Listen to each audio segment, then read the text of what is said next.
Aprende filosofía con el mundo de Sofía. Capítulo 11. Aristóteles. Un hombre meticuloso que quiso poner orden en los conceptos de los seres humanos. Mientras su madre dormía la siesta, Sofía se fue al callejón. Había metido un terrón de azúcar en el sobre rosa y había escrito para Alberto fuera. No había llegado ninguna carta nueva, pero un par de minutos más tarde Sofía oyó que el perro se acercaba. Hermes. Llamó Sofía, y al instante el perro se metió de un salto en el callejón, llevando un gran sobre amarillo en la boca. Buen perro. Sofía puso un brazo alrededor de Hermes, que respiraba jadeante. Ella sacó el sobre rosa con el terrón de azúcar y se lo metió en la boca. Hermes salió del callejón y se dirigió de nuevo al bosque. Sofía estaba un poco nerviosa cuando abrió el sobre. ¿Diría algo sobre la cabaña y la barca? El sobre contenía las hojas de siempre, que iban unidas con un clip.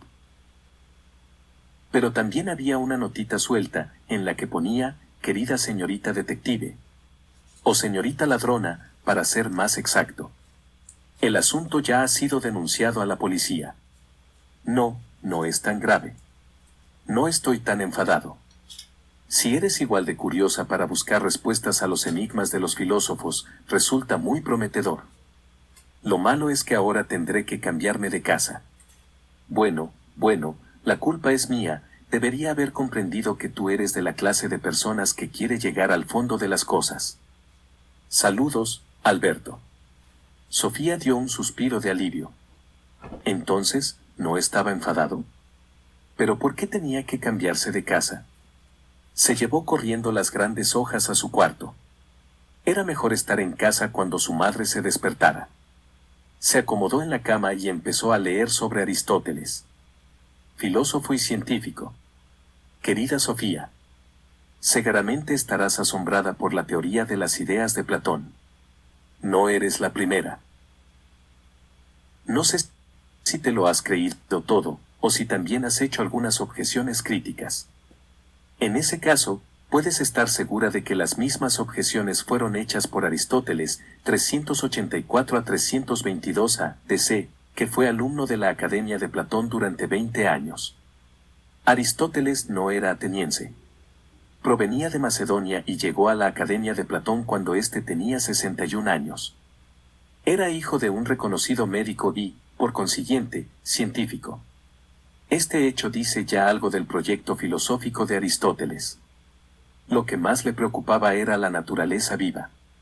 No solo fue el último gran filósofo griego, también fue el primer gran biólogo de Europa.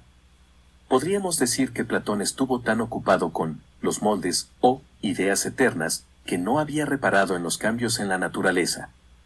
Aristóteles, en cambio, se interesaba precisamente por esos cambios, o lo que hoy en día llamamos procesos de la naturaleza.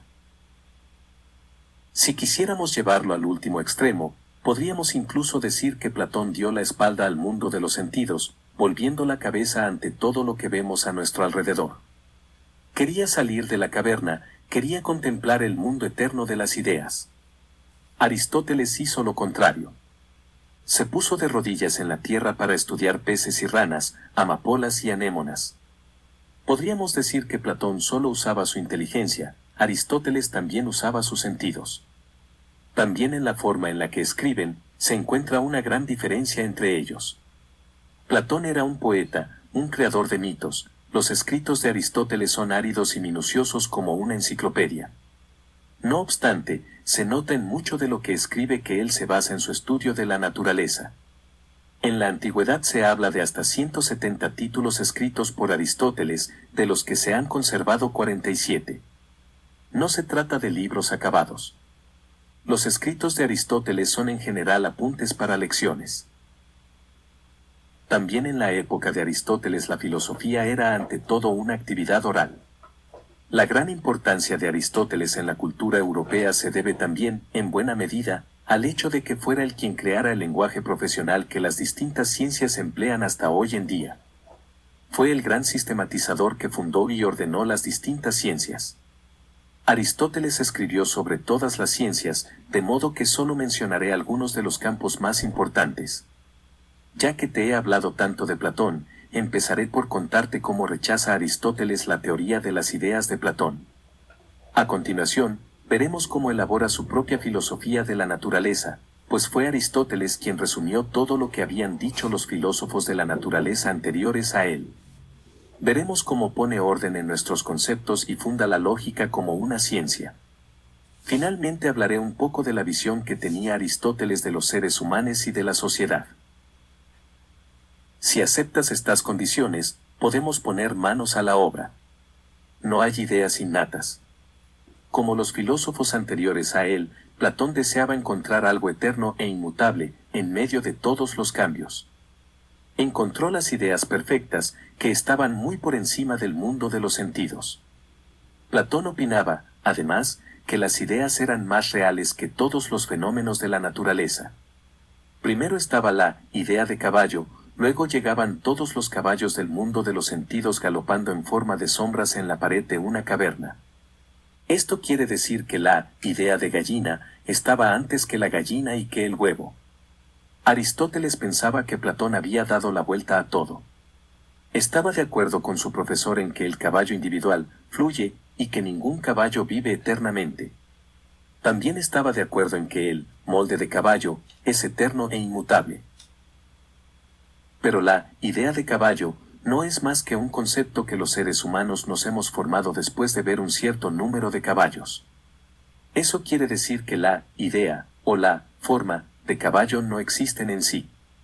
Forma del caballo es, para Aristóteles, las cualidades del caballo o lo que hoy en día llamamos especie. Para ser más preciso, con forma del caballo, Aristóteles quiere designar lo que es común para todos los caballos. Y aquí no nos basta el ejemplo de las pastas, pues los moldes de pastelería existen independientemente de esas determinadas pastas. Aristóteles no pensaba que existieran tales moldes, que, por así decirlo, estaban colocados en estantes fuera de la naturaleza. Para Aristóteles las formas de las cosas son como las cualidades específicas de las cosas. Esto quiere decir que Aristóteles está en desacuerdo con Platón en que la idea de gallina sea anterior a la gallina. Lo que Aristóteles llama forma de gallina está presente en cada gallina, como las cualidades específicas de la gallina, por ejemplo, el hecho de que ponga huevos. De ese modo la propia gallina y la forma de gallina son tan inseparables como el cuerpo y el alma. Con esto hemos dicho lo esencial sobre la crítica de Aristóteles a la teoría de las ideas de Platón. No obstante, debes darte cuenta de que nos encontramos ante un cambio radical en la manera de pensar. Para Platón, el mayor grado de realidad es lo que pensamos con la razón. Para Aristóteles era igual de evidente que el mayor grado de realidad es lo que sentimos con los sentidos. Platón opina que todo lo que vemos a nuestro alrededor en la naturaleza son meros reflejos de algo que existe de un modo más real en el mundo de las ideas, y con eso también en el alma del ser humano. Aristóteles opina exactamente lo contrario. Lo que hay en el alma del ser humano son meros reflejos de los objetos de la naturaleza, es decir, la naturaleza es el verdadero mundo. Según Aristóteles, Platón quedó anclado en una visión mítica del mundo, en la que los conceptos del hombre se confunden con el mundo real.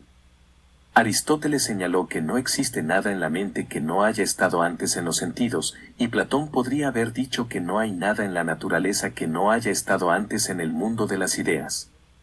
En ese sentido, opinaba Aristóteles, Platón duplicaba el número de las cosas. Explicaba cada caballo haciendo referencia a la idea de caballo. ¿Pero qué explicación era esa, Sofía? Quiero decir, ¿de dónde viene la idea de caballo? ¿Existe acaso también un tercer caballo, del que la idea de caballo es un mero reflejo? Aristóteles pensó que todo lo que tenemos dentro de pensamientos e ideas ha entrado en nuestra conciencia a través de lo que hemos visto y oído. Pero también tenemos una razón innata con la que nacemos. Tenemos una capacidad innata para ordenar todas nuestras sensaciones en distintos grupos y clases. Así surgen los conceptos, piedra, planta, animal y hombre. Así surgen los conceptos, caballo, cangrejo y canario. Aristóteles no negó que el hombre tuviera una inteligencia innata.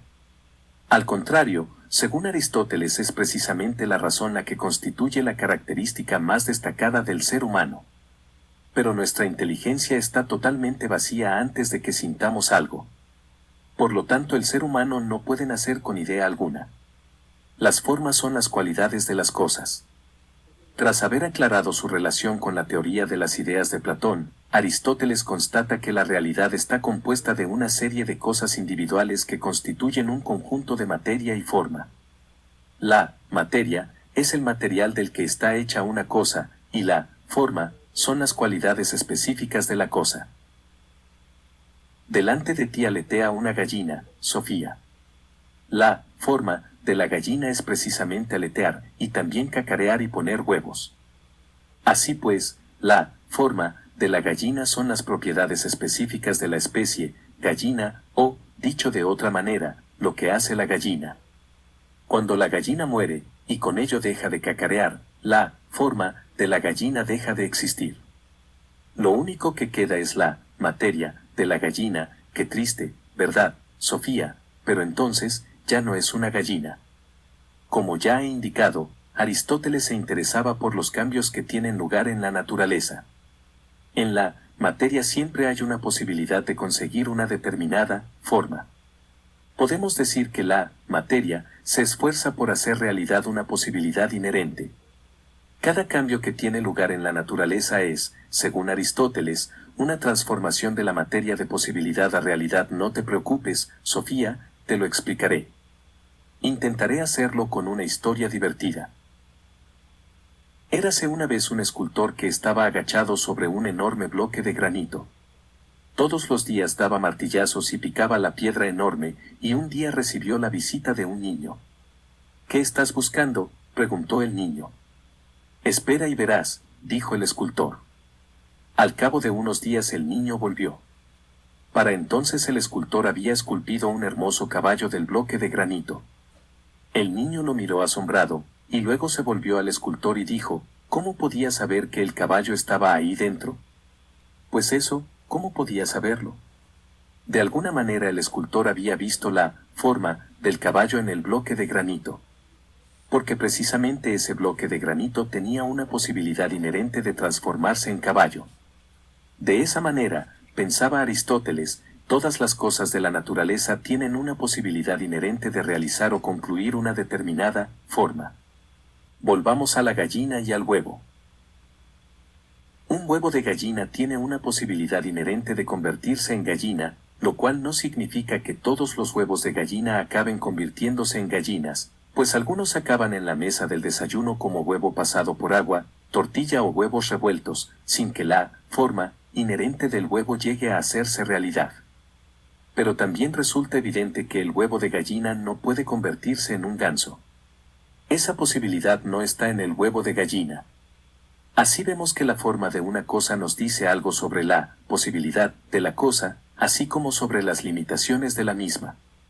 Al hablar Aristóteles de la forma y de la materia de las cosas, no se refería únicamente a los organismos vivos. De la misma manera que la forma de la gallina es aletear, poner huevos y cacarear, la forma de la piedra es caer al suelo. Naturalmente, puedes levantar una piedra y tirarla muy alto al aire, pero no puedes tirarla hasta la luna porque la naturaleza de la piedra es caer al suelo. En realidad debes tener cuidado al realizar este experimento, pues la piedra podría fácilmente llegar a vengarse, ya que busca el retorno más rápido posible a la tierra, y pobre de aquel que le impida su camino. La causa final. Antes de dejar el tema de la forma de todas las cosas vivas y muertas, y que nos dice algo sobre las posibles actividades de las cosas, debo añadir que Aristóteles tenía una visión muy particular de las relaciones causa y efecto en la naturaleza. Cuando hoy en día hablamos de la causa, de esto y de lo otro, nos referimos a cómo algo sucede. El cristal se rompió porque Pete le tiró una piedra, un zapato se hace porque el zapatero junta unos trozos de piel cosiéndolos. Pero Aristóteles pensaba que hay varias clases de causas en la naturaleza, menciona en total 4 causas diferentes. Lo más importante es entender qué quiere decir con lo que él llamaba causa final.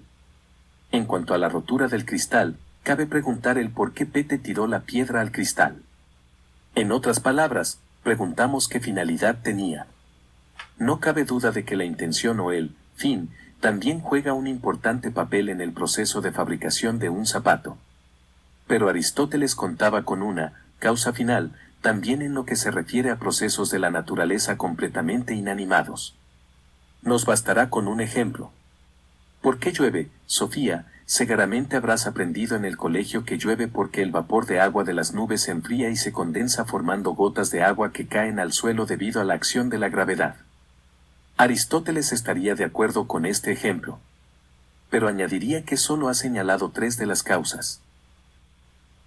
La causa material es que el vapor de agua en cuestión, las nubes, se encontraban justo allí en el momento en el que se enfrió el aire. La causa eficiente, o agente, es que se enfría el vapor del agua, y la causa formal es que la forma, o la naturaleza del agua es caer al suelo. Si no dijeras nada más, Aristóteles añadiría que llueve porque las plantas y los animales necesitan el agua de la lluvia para poder crecer. Esta era la que él llamaba causa final. Como ves, Aristóteles atribuye a las gotas de agua una tarea o una intención. Supongo que nosotros daríamos la vuelta a todo esto y diríamos que las plantas crecen porque hay humedad, y que crecen naranjas y uvas para que los seres humanos las coman. La ciencia hoy en día no piensa así. Decimos que la comida y la humedad son condiciones para que puedan vivir los animales y las personas. Si no fuera por estas condiciones, nosotros no habríamos existido. Pero no es intención del agua ni de las naranjas darnos de comer. En lo que se refiere a las causas, estamos tentados a decir que Aristóteles se equivocó. Pero no hay que apresurarse. Mucha gente piensa que Dios creó el mundo tal como es, precisamente para que las personas y los animales pudiesen vivir en él. Sobre esta base es evidente que se puede decir que el agua va a los ríos porque los animales y los seres humanos necesitan agua para vivir. Pero en este caso estamos hablando de la intención o el propósito de Dios, no son las gotas de la lluvia o el agua de los ríos los que desean nuestro bien. Lógica. La distinción entre forma y materia juega también un importante papel cuando Aristóteles se dispone a describir cómo los seres humanos reconocen las cosas en el mundo. Al reconocer algo, ordenamos las cosas en distintos grupos o categorías. Veo un caballo, luego veo otro caballo, y otro más. Los caballos no son completamente idénticos, pero tienen algo en común, algo que es igual para todos los caballos, y precisamente eso que es igual para todos los caballos, es lo que constituye la forma del caballo. Lo que es diferente o individual, pertenece a la materia del caballo. De esta manera los seres humanos andamos por el mundo clasificando las cosas en distintas casillas. Colocamos a las vacas en los establos, a los caballos en la cuadra, a los cerdos en la pocilga y a las gallinas en el gallinero. Lo mismo ocurre cuando Sofía Amundsen ordena su habitación. Coloca los libros en las estanterías, los libros del colegio en la cartera, las revistas en el cajón de la cómoda. La ropa se dobla ordenadamente y se mete en el armario, las braguitas en un estante, los jerseys en otro, y los calcetines en un cajón aparte. Date cuenta de que hacemos lo mismo en nuestra mente, distinguimos entre cosas hechas de piedra, cosas hechas de lana y cosas hechas de caucho. Distinguimos entre cosas vivas y muertas, y también entre plantas, animales y seres humanos. ¿Me sigues, Sofía? Como ves, Aristóteles se propuso hacer una buena limpieza en el cuarto de la naturaleza. Intentó mostrar que todas las cosas de la naturaleza pertenecen a determinados grupos y subgrupos. Hermes es un ser vivo, más concretamente un animal, más concretamente un vertebrado, más concretamente un mamífero, más concretamente un perro, más concretamente un labrador, más concretamente un labrador macho. Vete ahora a tu cuarto, Sofía, y recoge del suelo cualquier objeto. Si cual sea el objeto que levantes descubrirás que lo que estás tocando pertenece a uno de los órdenes superiores.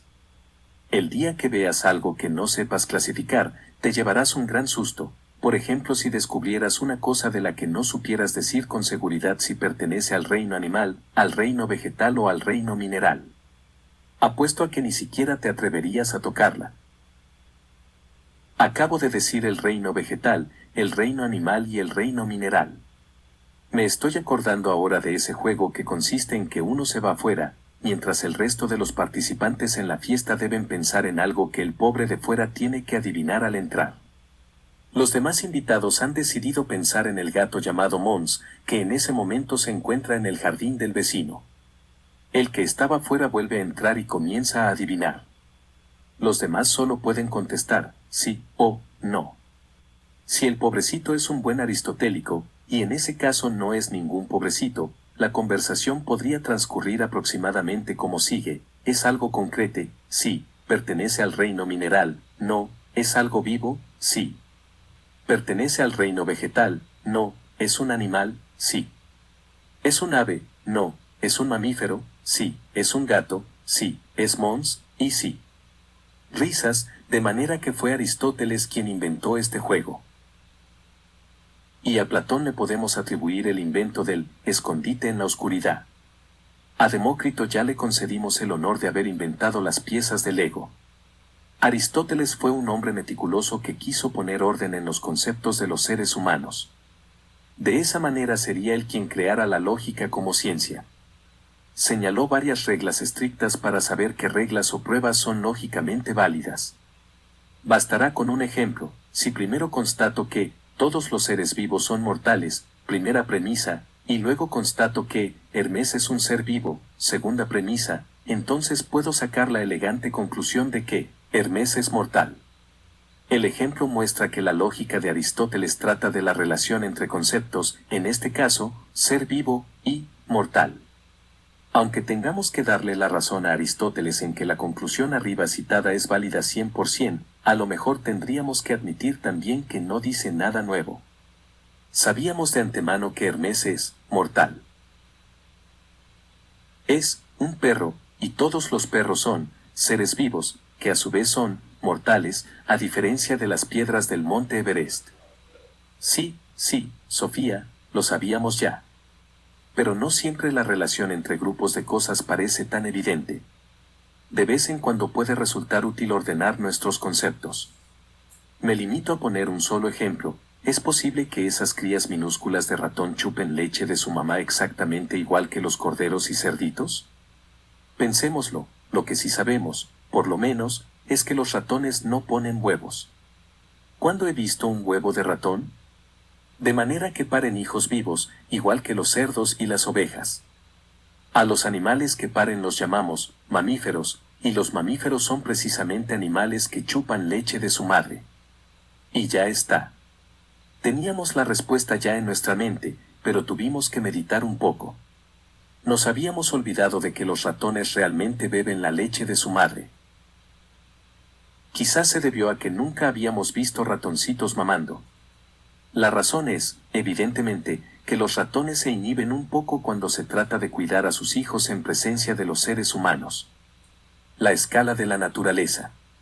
Cuando Aristóteles se pone a ordenar la existencia, señala primero que las cosas de la naturaleza pueden dividirse en dos grupos principales. Por un lado tenemos las cosas inanimadas, tales como piedras, gotas de agua y granos de tierra.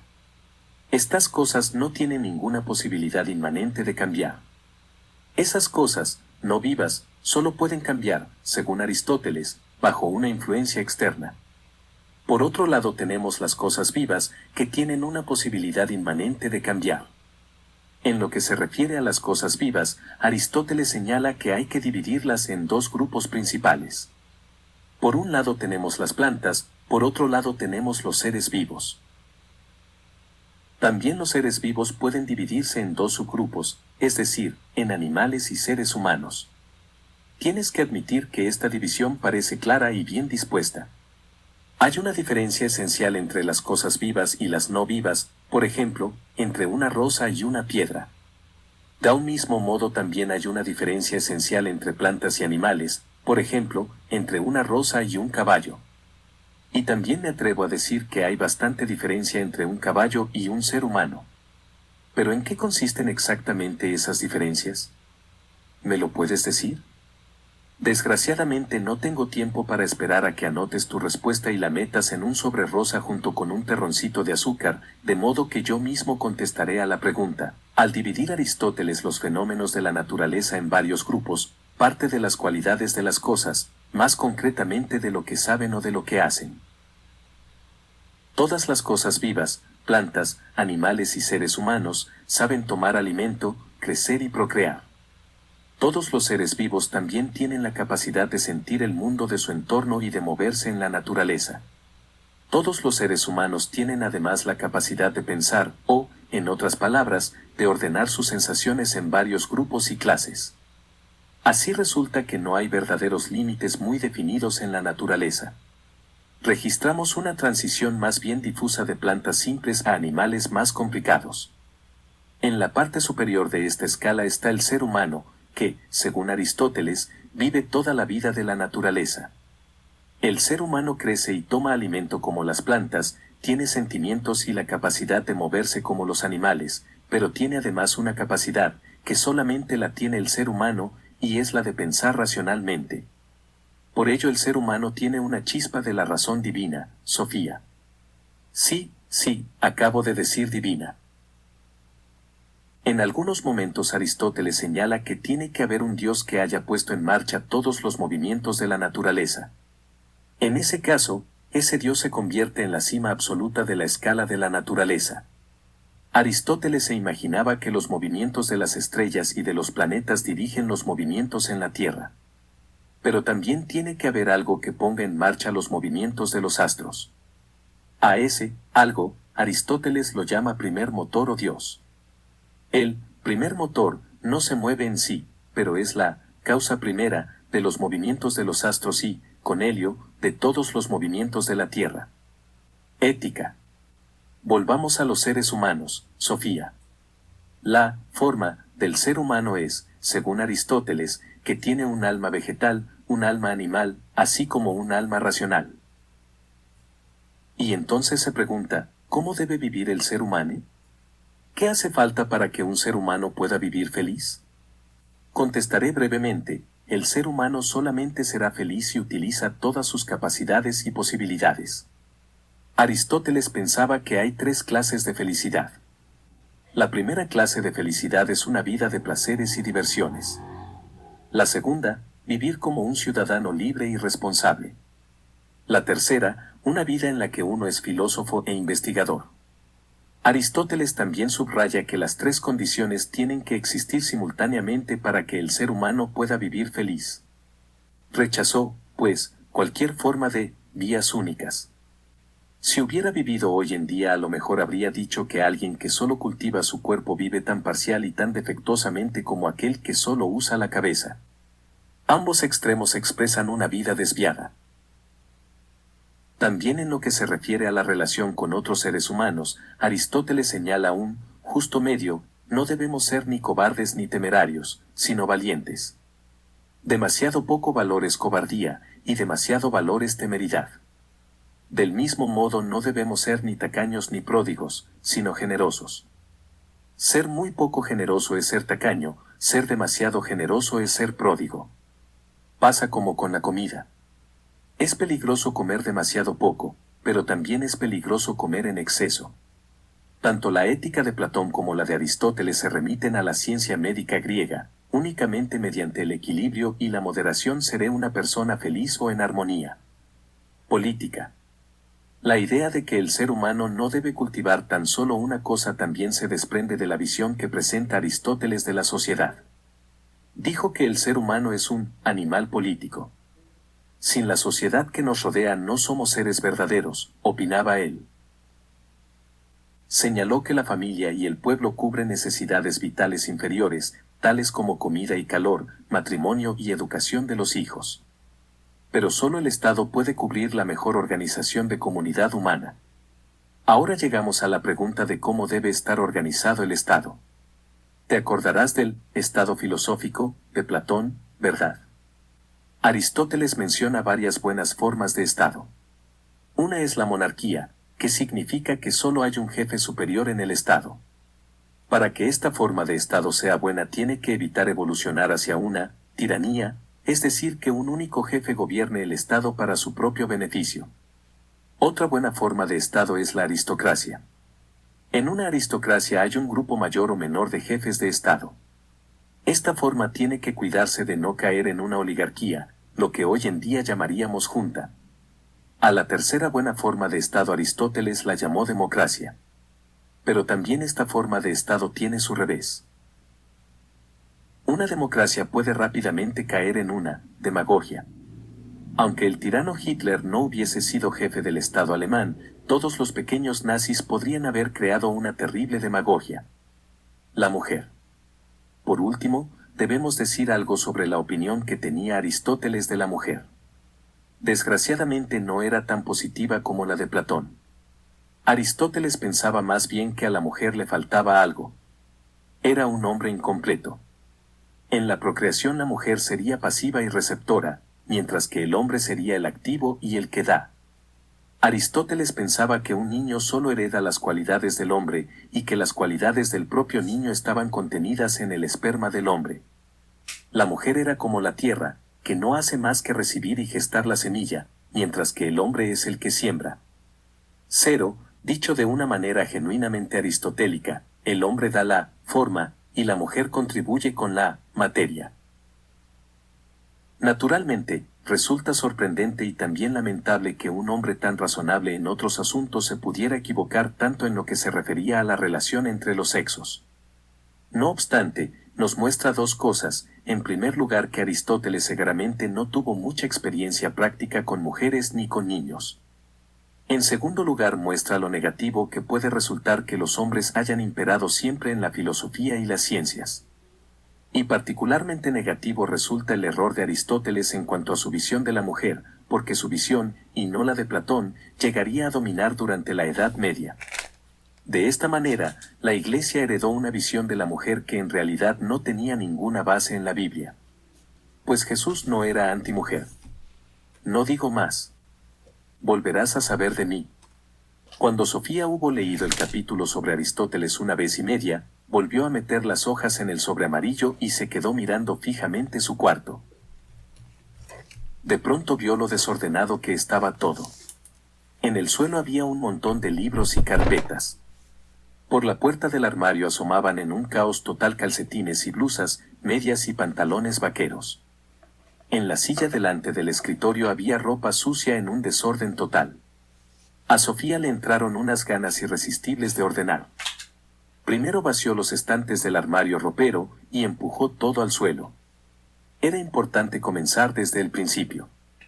Se puso a doblar muy concienzudamente todas las prendas y a colocarlas en el armario. El armario tenía 7 estantes. Sofía reservó un estante para bragas y camisetas, otro para calcetines y leotardos y otro para pantalones largos. De esa manera llenó de nuevo todos los estantes del armario. No tuvo en ningún momento duda ninguna respecto a dónde colocar las prendas. Luego puso la ropa sucia en una bolsa de plástico que había encontrado en el estante de abajo. Solo tuvo problemas con una prenda. Era un único calcetín blanco y largo, y el problema no era solamente que faltase su pareja, sino que además nunca había sido suyo. Se quedó de pie, investigando el calcetín durante varios minutos. No llevaba ningún nombre, pero Sofía tenía una fuerte sospecha sobre quién podía ser la dueña. Lo tiró al estante de arriba, junto a una bolsa con piezas de Lego, una cinta de video y un pañuelo rojo de seda. Ahora le tocaba el turno al suelo. Sofía clasificó libros y carpetas, revistas y pósters, exactamente de la misma manera que había descrito el profesor de filosofía en el capítulo sobre Aristóteles. Cuando hubo terminado con el suelo, hizo primero la cama y luego se puso con el escritorio. Por último reunió todas las hojas sobre Aristóteles en un bonito montón. Encontró una carpeta con anillas y una perforadora, perforó las hojas y las colocó en la carpeta. Finalmente la colocó en el último estante del armario, junto al calcetín blanco. Más tarde recogería la caja de galletas del callejón. A partir de ahora sería muy ordenada, y no se refería únicamente a las cosas de su habitación. Después de haber leído sobre Aristóteles entendió que era igual de importante tener orden en los conceptos e ideas. Había reservado un estante en la parte superior del arriba para ese fin. Era el único sitio de la habitación que no dominaba completamente. No había oído a su madre en varias horas. Sofía bajó a la planta baja. Antes de despertar a su madre tendría que dar de comer a sus animales. En la cocina se inclinó sobre la pecera de los peces dorados. Uno de ellos era negro, el otro era de color naranja y el tercero blanco y rojo.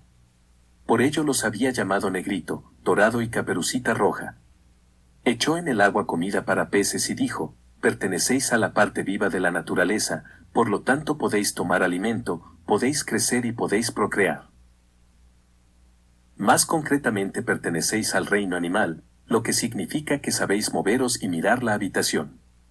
Para ser del todo exacta, sois peces, y por eso podéis respirar con branquias y nadar por las aguas de la vida. Sofía volvió a enroscar la tapa del bote de cristal que contenía comida para peces. Estaba satisfecha con la colocación de los peces dorados en el orden de la naturaleza, y muy especialmente satisfecha con su expresión las aguas de la vida. Luego les tocó a los periquitos. Sofía puso algunas semillas para pájaros en el comedero y dijo: queridos Cada y Pizca, os habéis convertido en unos periquitos muy monos porque os habéis desarrollado de unos huevecitos muy monos de periquitos, y porque la forma de esos huevos consistía en la posibilidad de convertirse en periquitos. Afortunadamente no os habéis convertido en unos loros charlatanes. Sofía entró en el cuarto de baño grande, donde estaba en una caja la perezosa tortuga. Cada 3 o 4 duchas que se daba, la madre solía gritar que un día mataría a la tortuga. Pero hasta ahora había sido una amenaza vacía de contenido. Sofía sacó una hoja de lechuga de un frasco de cristal y la metió en la caja. Querida Govinda, dijo, no perteneces exactamente a la especie de los animales más rápidos. Pero al menos eres un animal capaz de participar en una pequeñísima fracción de ese gran mundo en el que vivimos. Si te sirve de consuelo, te diré que no eres la única incapaz de superarte a ti misma. El gato Serecan estaría probablemente fuera cazando ratones, pues esa era la naturaleza de los gatos. Sofía atravesó la sala para ir al dormitorio de su madre. En la mesa del sofá había un florero con un ramo de narcisos. Sofía tuvo la sensación de que esas flores amarillas la saludaban solemnemente al pasar a su lado. Sofía se detuvo un momento y tocó con 2 dedos las cabecitas lisas. También vosotras pertenecéis a la parte viva de la naturaleza, dijo. En ese sentido le lleváis cierta ventaja al florero en el que estáis. Pero desgraciadamente no sois capaces de daros cuenta de ello. Sofía entró de puntillas al cuarto de su madre. La madre dormía profundamente, pero Sofía le puso una mano sobre la cabeza. Tú eres de los más afortunados en este conjunto, dijo. No solamente estás viva como los lirios en el campo. Y no eres solo un ser vivo como Serecan o Govinda. Eres un ser humano, es decir, que estás equipada con una rara capacidad para pensar. ¿Qué dices, Sofía? Se despertó un poco más deprisa que de costumbre. Solo digo que pareces una tortuga perezosa. Por otra parte, te puedo informar de que he ordenado mi cuarto. Me puse a trabajar con meticulosidad filosófica. La madre se incorporó a medias en la cama. Ahora voy, dijo. ¿Puedes poner el café? Sofía hizo lo que le pidió y poco rato después estaban sentadas en la cocina con café y chocolate. Finalmente, Sofía dijo, ¿has pensado alguna vez en por qué vivimos, mamá? Vaya, no paras, por lo que veo. Ahora sí, que ya sé la respuesta. En este planeta vive gente para que algunos anden por ahí poniendo nombres a todas las cosas. ¿De verdad? No se me había ocurrido nunca. Entonces tienes un problema serio, porque el ser humano es un ser pensante. Si no piensas, no eres un ser humano. Sofía. Figúrate que en la Tierra solo viviesen plantas y animales. Entonces no habría habido nadie capaz de distinguir entre gatos y perros lirios y frambuesas. También son seres vivos las plantas y los animales, pero solamente nosotros sabemos ordenar la naturaleza en diferentes grupos y clases. De verdad que eres la chica más rara que conozco, dijo la madre. No faltaría más, dijo Sofía. Todos los seres humanos son más o menos raros. Yo soy un ser humano, por lo tanto soy más o menos rara. Tú solo tienes una hija, por lo tanto soy la más rara. Lo Lo que quería decir es que me asustas con todos estos discursos últimamente. En ese caso, eres muy fácil de asustar. Más avanzada la tarde, Sofía volvió al callejón. Logró meter la gran caja de galletas en su habitación sin que la madre se diera cuenta de nada. Primero ordenó todas las hojas, luego las perforó y finalmente las colocó en la carpeta de anillas antes del capítulo sobre Aristóteles. Por último escribió el número de las páginas en la esquina de arriba, a la derecha de cada hoja. Tenía ya más de 50 hojas. Sofía estaba en vías de hacer su propio libro de filosofía. No era ella la que lo estaba escribiendo, pero había sido escrito especialmente para ella. Aún no había tenido tiempo de pensar en los deberes para el lunes. A lo mejor habría control de religión, pero el profesor siempre decía que valoraba el interés personal y las reflexiones propias. Sofía tenía cierta sensación de que estaba adquiriendo una buena base para ambas cosas.